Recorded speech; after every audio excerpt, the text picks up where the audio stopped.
My name is Sarah Chin, and at 28 years old, I never expected my company's quarterly board meeting would become the sweetest revenge I'd ever taste.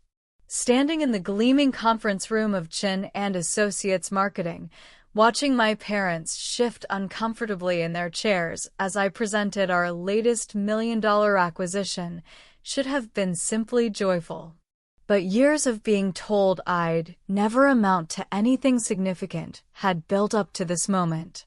I still hear their cold words echoing in my mind. Sarah, you're just not leadership material. Some people are born to follow, and that's okay.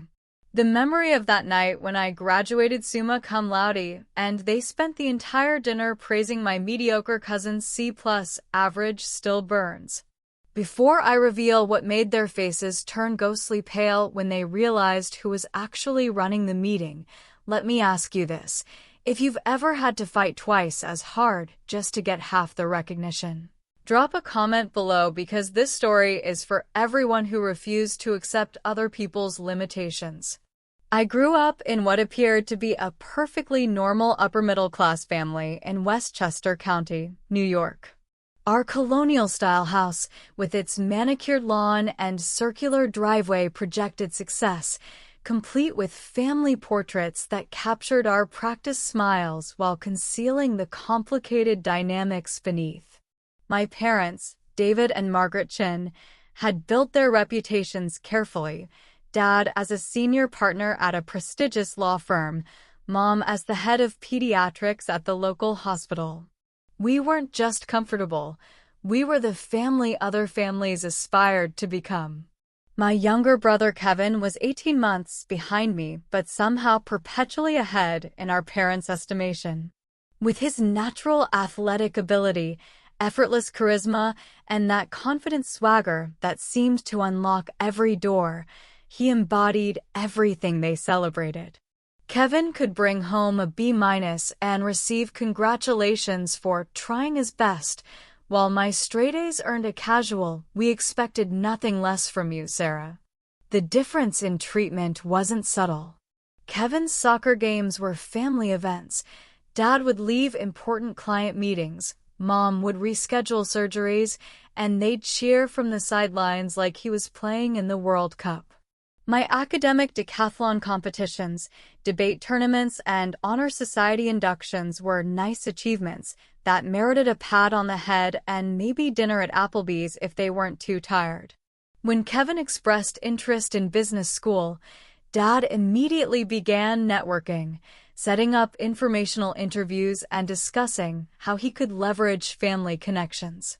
When I mentioned wanting to start my own marketing company, Mom literally laughed and said, "Honey, entrepreneurship requires a certain personality type. Maybe you should focus on finding a stable job at an established firm." The breaking point came during my senior year of high school. I had been accepted to every college I'd applied to, including Harvard, Yale, and Stanford, with partial scholarships to several. Kevin had been accepted to 3 state schools with no financial aid. At our family celebration dinner, yes, celebrating his acceptance to state schools, while my Ivy League acceptances were treated like expected outcomes, Dad raised his glass and announced, "We're so proud of Kevin for finding his path. Sarah, we know you'll do fine wherever you end up." That night, lying in bed staring at my acceptance letters spread across my desk, something crystallized inside me. I realized that no matter what I achieved, I would always be seen as the reliable, predictable daughter who did what was expected, while Kevin would forever be the golden child whose mediocrity was celebrated as excellence. The moment that truly shattered my relationship with my parents happened during Christmas break of my freshman year at Harvard. I had just completed my first semester with a 4.0 GPA while working part-time at a local marketing agency, and I was excited to share my success and my growing passion for brand strategy. Kevin had just finished his first semester at State with a 2.7 GPA and had been suspended from the basketball team for missing too many practices. Instead of concern, my parents were full of explanations. It's a big adjustment. He's still finding himself. College athletics are so demanding. During dinner on Christmas Eve, I tried to engage them in conversation about a marketing campaign I'd helped develop that had increased the client's sales by 35%. Mom nodded politely while scrolling through her phone, and Dad interrupted me mid-sentence to ask Kevin about his plans for spring break. That's when I snapped. Could you please just listen to me for 5 minutes? I'm trying to share something important with you. The silence that followed was deafening. Then Dad put down his fork, looked at me with that condescending expression I knew so well, and delivered the words that would fuel my determination for the next decade.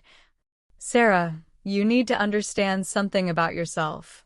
You're a follower, not a leader. You're book smart, sure, but business requires vision, charisma, the ability to inspire people. Kevin has that natural magnetism.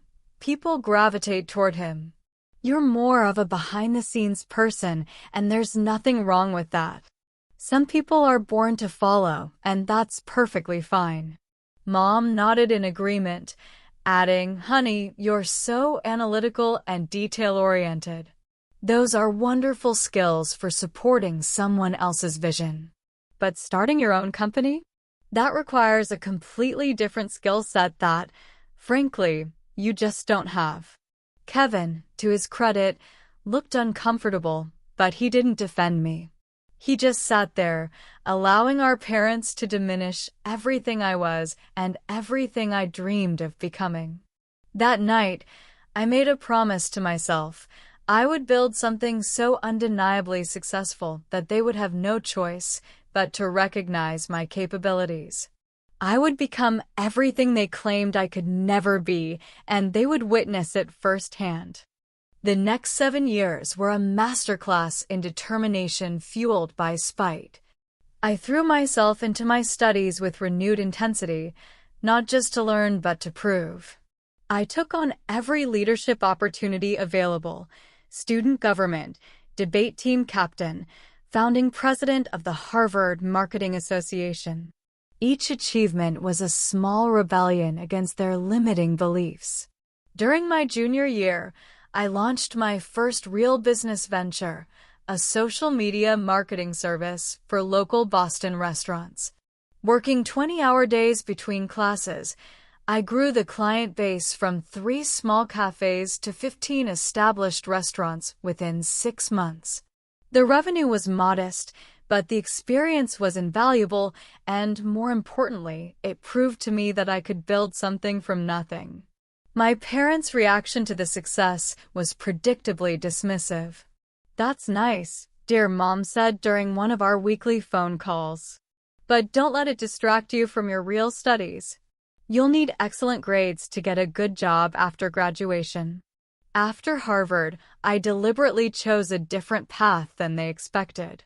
Instead of pursuing the law school applications Dad had already prepared or accepting the hospital administration position Mom had arranged through her connections, I took a junior-level position at a small marketing firm in Chicago. My starting salary was $38,000, less than half what Kevin was making in his entry-level sales position that Dad had secured for him through a client. "We're disappointed," Dad told me during my graduation lunch. "You're wasting your Harvard education on this marketing nonsense. Kevin's already talking about getting his MBA in a few years.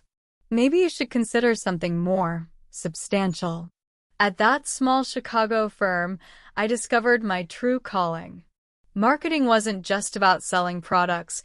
It was about understanding human psychology, crafting compelling narratives, and building genuine connections between brands and consumers. I was naturally gifted at seeing patterns others missed, at identifying untapped market opportunities, and at developing strategies that consistently delivered results. Within 8 months, I had increased my clients' average revenue by 42% and had been promoted twice. By the end of my second year, I was managing accounts worth over $2 million and leading a team of 5 other marketers, including several who had been there much longer than me. The firm's owner, Patricia Williams, became my first real mentor. She saw something in me that my own parents had missed. "Sarah," she told me during my second-year review, "you have the rare combination of analytical brilliance and creative vision. Most people have one or the other. You're going to be running your own agency within 5 years, and I want to be your first investor when you do." During this period, my parents continued to celebrate Kevin's modest achievements while treating my success as somehow less meaningful.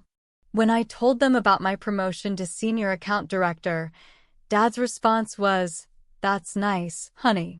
Kevin just got promoted to regional sales manager. He's really showing his leadership potential." Kevin's regional sales manager position involved supervising 2 other salespeople and came with a $3,000 raise. My promotion involved leading a 12-person team and came with a $25,000 salary increase plus profit-sharing bonuses. The math didn't matter to them. The narrative was set.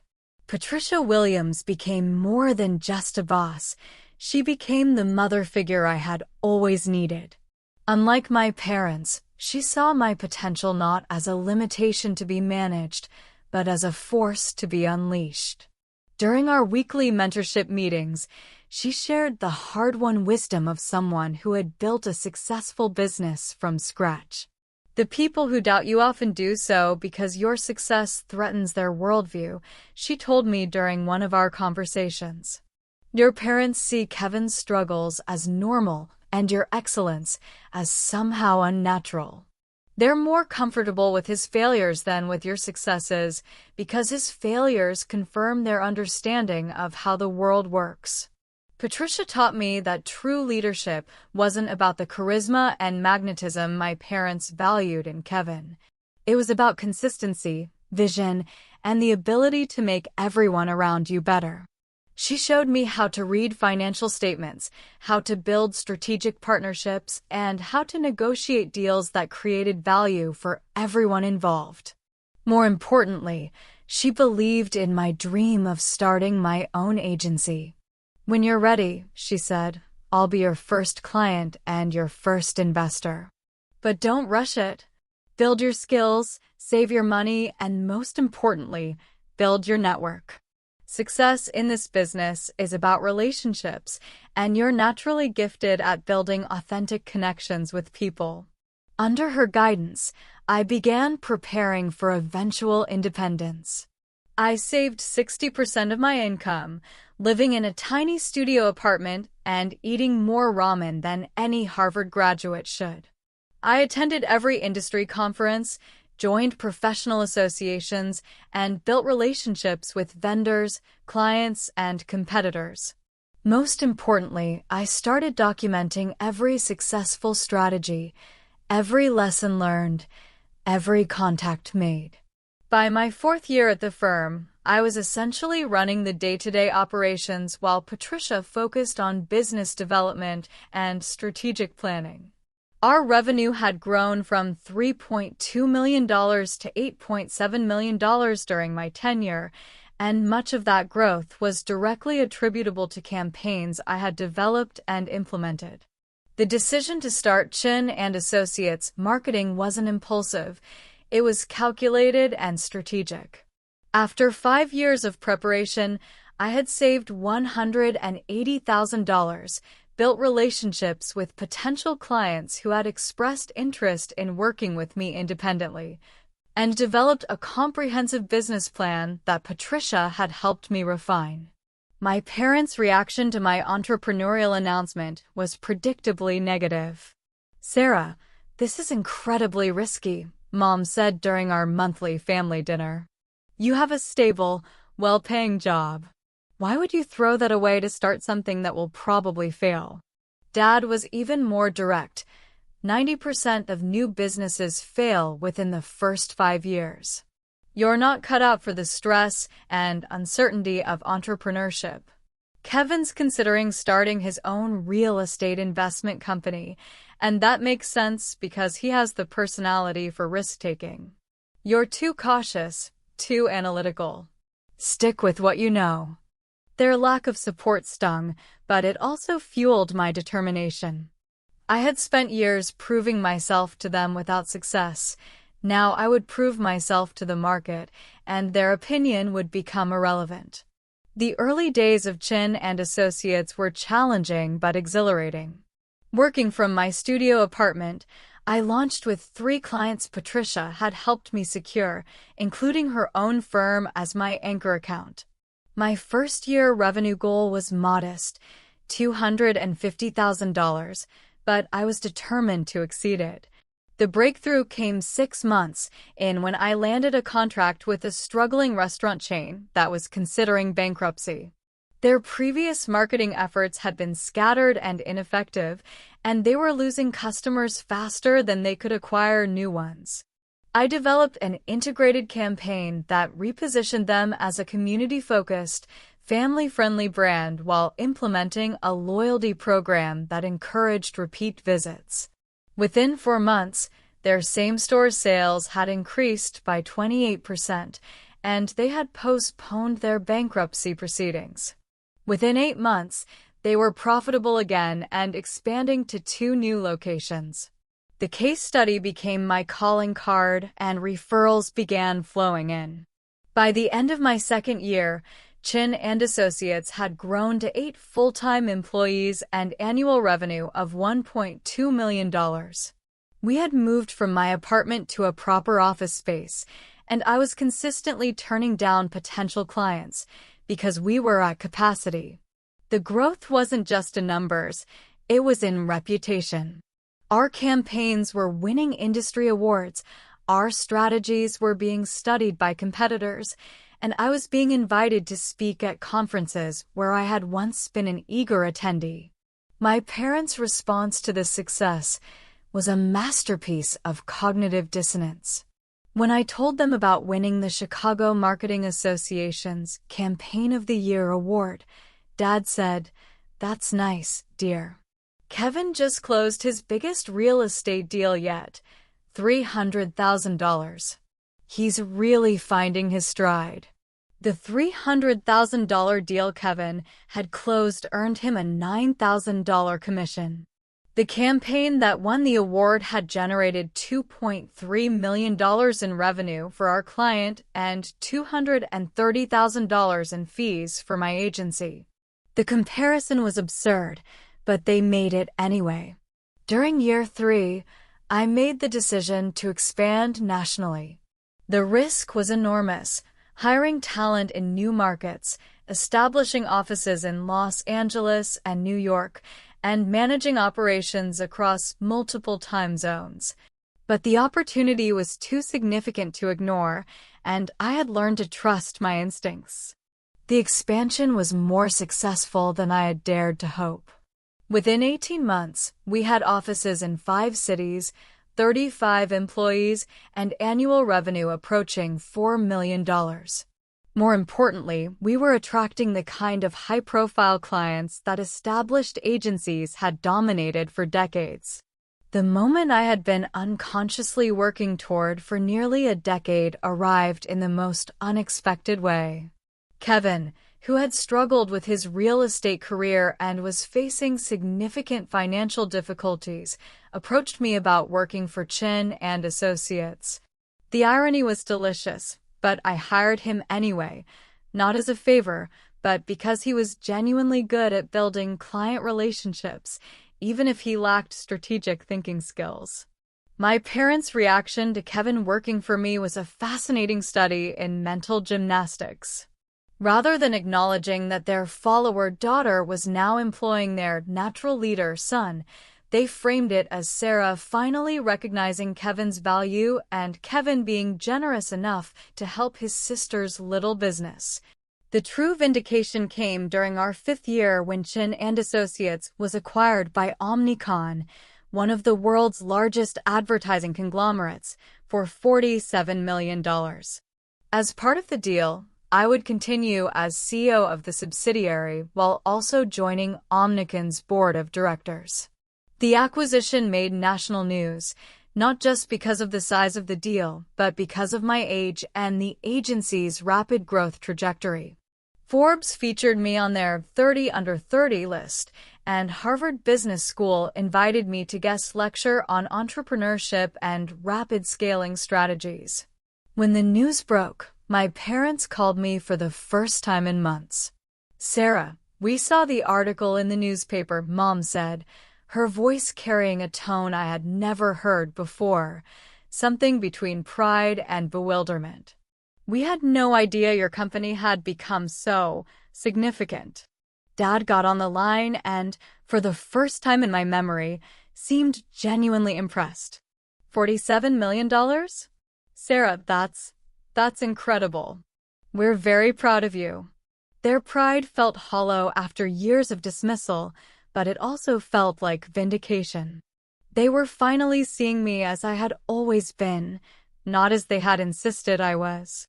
The ultimate moment of triumph came 6 months after the acquisition, when I was invited to present Chin and Associates' performance to Omnicon's full board of directors. This wasn't just any board meeting.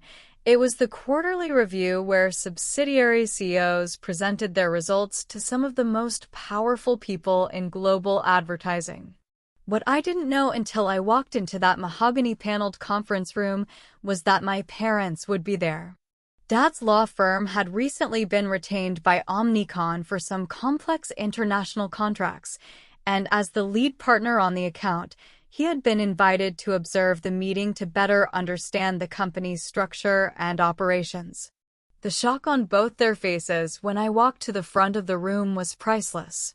I watched Dad lean over to whisper something to Mom, saw her eyes widen in recognition, and felt a surge of satisfaction that I had waited years to experience.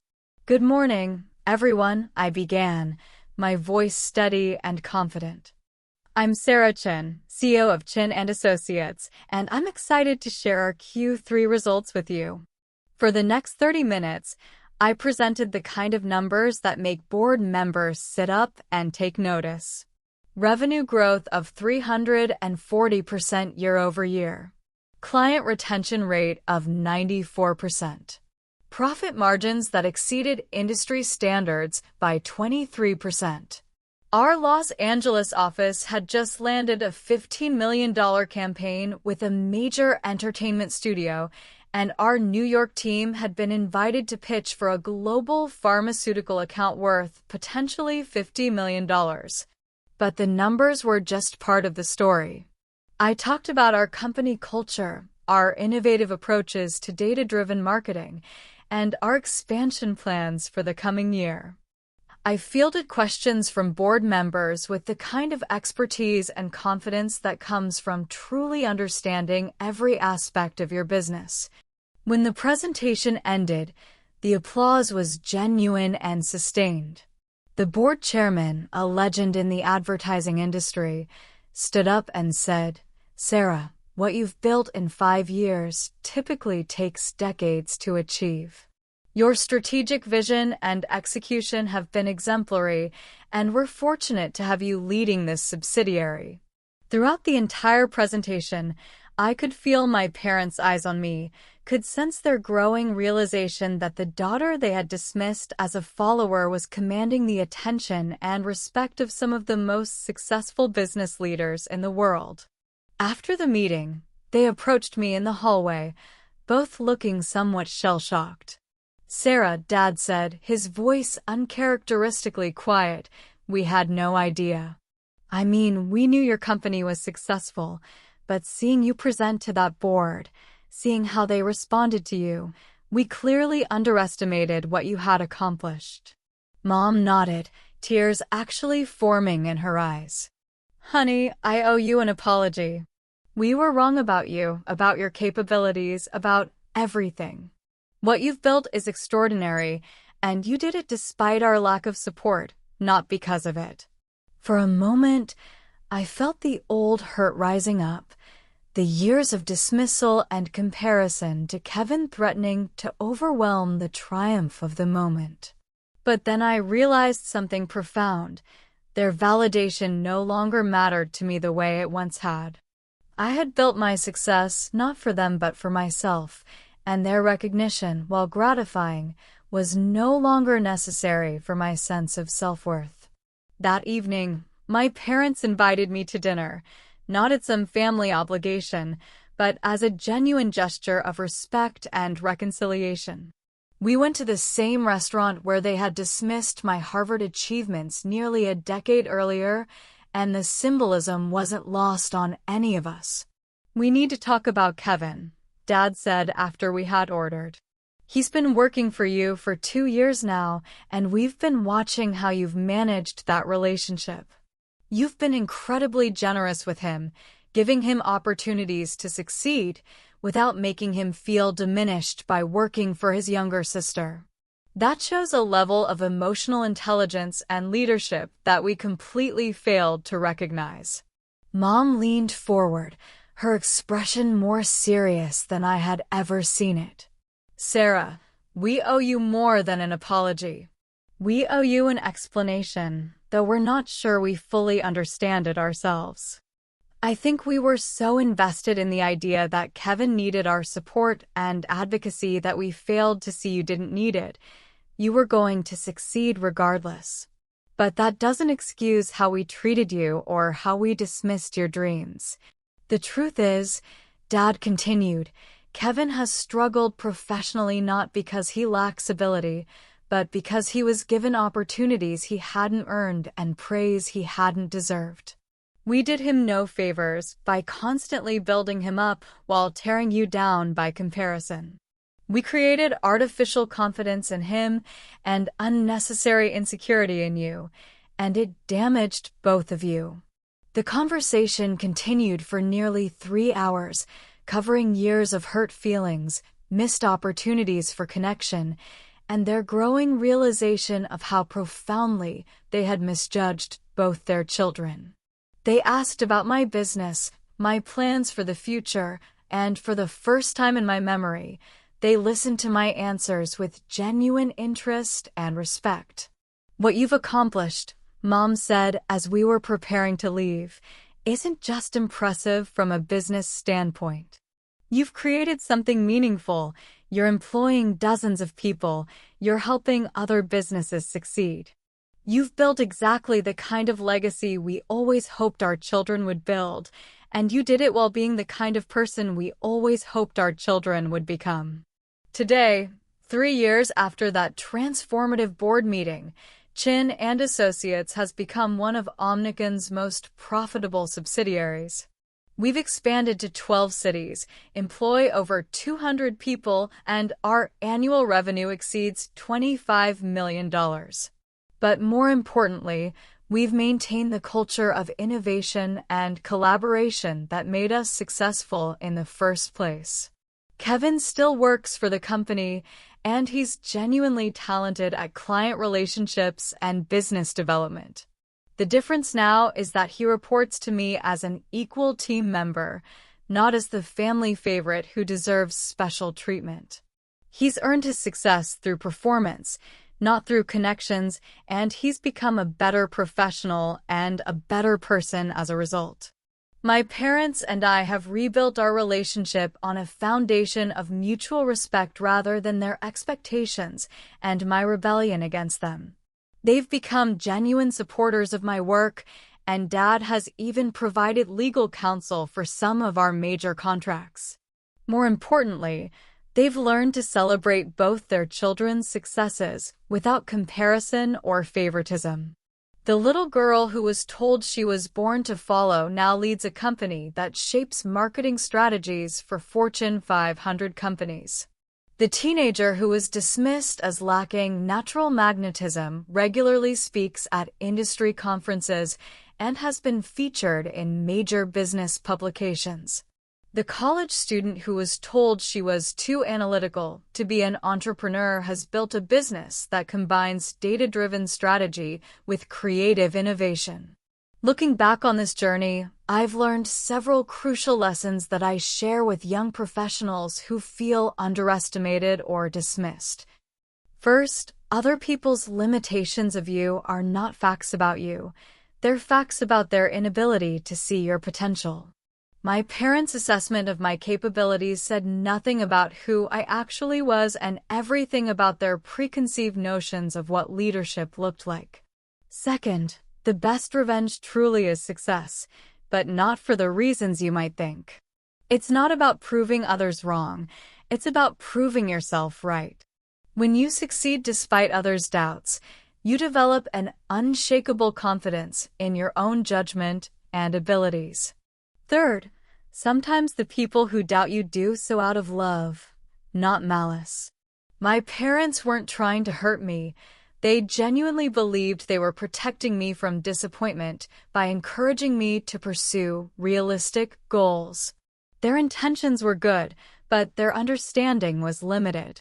Fourth, mentorship matters more than family support.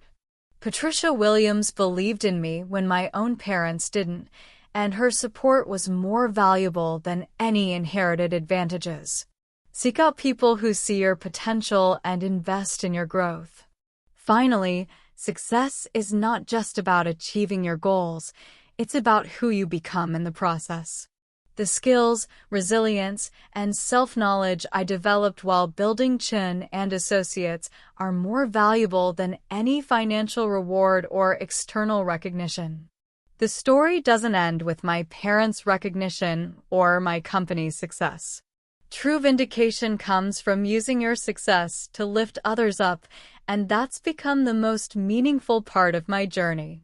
Chin and Associates now offers a formal mentorship program for young professionals from underestimated backgrounds. We partner with universities to provide internships for first-generation college students, and we've created a scholarship fund for aspiring entrepreneurs who lack family financial support. I speak regularly at high schools and colleges, sharing my story not to inspire revenge against doubters, but to encourage young people to pursue their dreams despite others' limitations. The most rewarding moments come when students approach me after these talks to share their own stories of being underestimated and their determination to prove their worth. Kevin has become one of my strongest advocates in this work. He understands now how our parents' differential treatment affected both of us, and he's committed to breaking that cycle with his own children. He often jokes that having his little sister as his boss was the best thing that ever happened to his career, but the truth is that learning to succeed on his own merits was the best thing that happened to his character. My parents have also become advocates for recognizing potential in unexpected places. Dad now mentors young lawyers who don't fit the traditional mold of his firm's partners, and Mom has started a program at her hospital to identify and develop leadership potential among nurses and support staff who might otherwise be overlooked. The ripple effects of proving people wrong extend far beyond personal satisfaction. When you succeed despite others' doubts, you create possibilities for everyone who comes after you. You demonstrate that conventional wisdom isn't always wise, that potential comes in many forms, and that success is available to anyone willing to work for it. As I write this, sitting in my corner office overlooking Lake Michigan, I often think about that Christmas Eve dinner when my parents told me I was born to follow. The young woman who felt so devastated by those words couldn't have imagined the life I'm living now, not just because of the professional success, but because of the personal growth that success made possible. The real victory wasn't the day my parents finally recognized my achievements. It was the day I stopped needing their recognition to feel valuable. The real vindication wasn't becoming their boss. It was becoming the leader I always knew I could be. If you're reading this and you've ever been told you're not leadership material, that you lack the right personality for success, or that you should lower your expectations, I want you to know something. The people who doubt you are not fortune tellers. They're just people with limited vision trying to impose their limitations on your unlimited potential. Your job is not to prove them wrong. Your job is to prove yourself right. Build the life you want, create the value you envision, and become the person you know you can be. Their recognition may come eventually, but by then, you won't need it anymore. The look on their faces when they finally see what you've always known about yourself? That's just the cherry on top of a life well lived and dreams courageously pursued. And if you've made it this far in my story, you're probably someone who understands the power of persistence and the sweetness of earned success. Drop a comment below and share your own story of proving doubters wrong.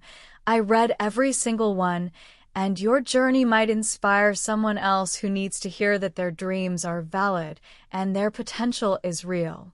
Because at the end of the day, the best revenge isn't just living well. It's lifting others up as you climb, ensuring that the next generation of dreamers has the support and belief they need to turn their potential into reality.